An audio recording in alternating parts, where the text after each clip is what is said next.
വഖഫ് ചെയ്ത സ്വത്ത് പിന്നീട് മറ്റൊരാവശ്യത്തിന് വേണ്ടി വകമാറ്റാമോ? അതായത് ഒരു വഖഫ് ചെയ്യപ്പെട്ടത് ഇന്ന കാര്യത്തിനാണ്, അത് വകമാറ്റാൻ പാടുണ്ടോ? ഇവിടെ നമ്മൾ ഇൻഷാ അല്ലാഹ് ഏതായാലും വഖഫ് കുറേ നമ്മൾ പഠിച്ചു മനസ്സിലാക്കി. അതിൽ അടിസ്ഥാനപരമായി പഠിപ്പിക്കേണ്ട ഒരു ഖായിദയാണ്, ഒരു തത്വം, അത് നമ്മൾ ഹിഫ്ളാക്കുക. അതാണ് ഷർത്തുൽ വാഖിഫി കനസ്സി ശാരിഅ. എളുപ്പം പഠിക്കാൻ. ഷർത്തുൽ വാഖിഫി കനസ്സി ശാരിഅ. വഖഫ് ചെയ്ത വ്യക്തിയുടെ നിബന്ധന, ഷർത്ത്, അതാണ് ഷർത്തുൽ വാഖിഫ്.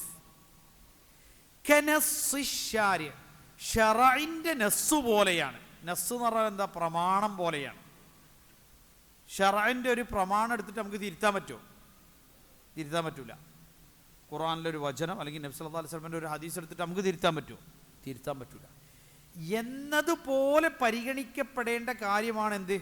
ഷർത്തുൽ വാഖിഫ്, വഖഫ് ചെയ്ത വ്യക്തിയുടെ നിബന്ധന. ഇത് വഖഫ് ചെയ്യുമ്പോൾ എന്താണോ അദ്ദേഹം നിബന്ധന വെച്ചിട്ടുള്ളത്, അപ്പോൾ അത് പുലർത്താൻ വിശ്വാസികൾ ബാധ്യസ്ഥരാണ്. അതുകൊണ്ടാണ് ഷർത്തുൽ വാഖിഫി കനസ്സി ശാരിഅ.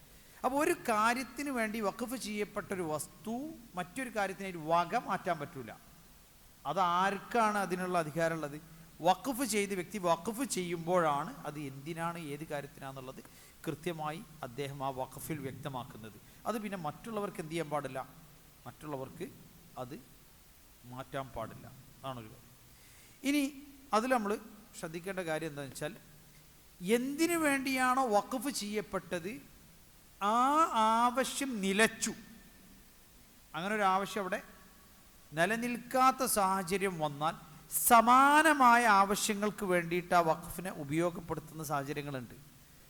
അതിൻ്റെ ഉത്തരവാദപ്പെട്ട അതിൻ്റെ നാദിർ, ആ വഖഫിൻ്റെ മേൽനോട്ട ചുമതല ആർക്കാണോ അവരത് കൃത്യമായി പരിശോധിച്ച് സമാനമായ വഖഫിൻ്റെ കാര്യങ്ങൾക്ക് വേണ്ടി അതിനെന്ത് ചെയ്യാം? ഉപയോഗപ്പെടുത്താം. അതിൻ്റെ എന്തിനു വേണ്ടിയായിരുന്നു വഖഫ് ചെയ്യപ്പെട്ടത് ആ ഒരു ഉപകാരം, പ്രയോജനം നിലച്ചു കഴിഞ്ഞാൽ അതേപോലെ തന്നെ അതിനെ കൂടുതൽ പുഷ്ടിപ്പെടുത്തുകയും വളർത്തുകയും ചെയ്യാം. പക്ഷെ അത് നശിപ്പിച്ച് കളയാൻ എന്ത് ചെയ്യില്ല? പാടില്ല. വക മാറ്റി ചെലവഴിക്കാൻ പാടില്ല. വല്ലാഹു തആല അഅലം.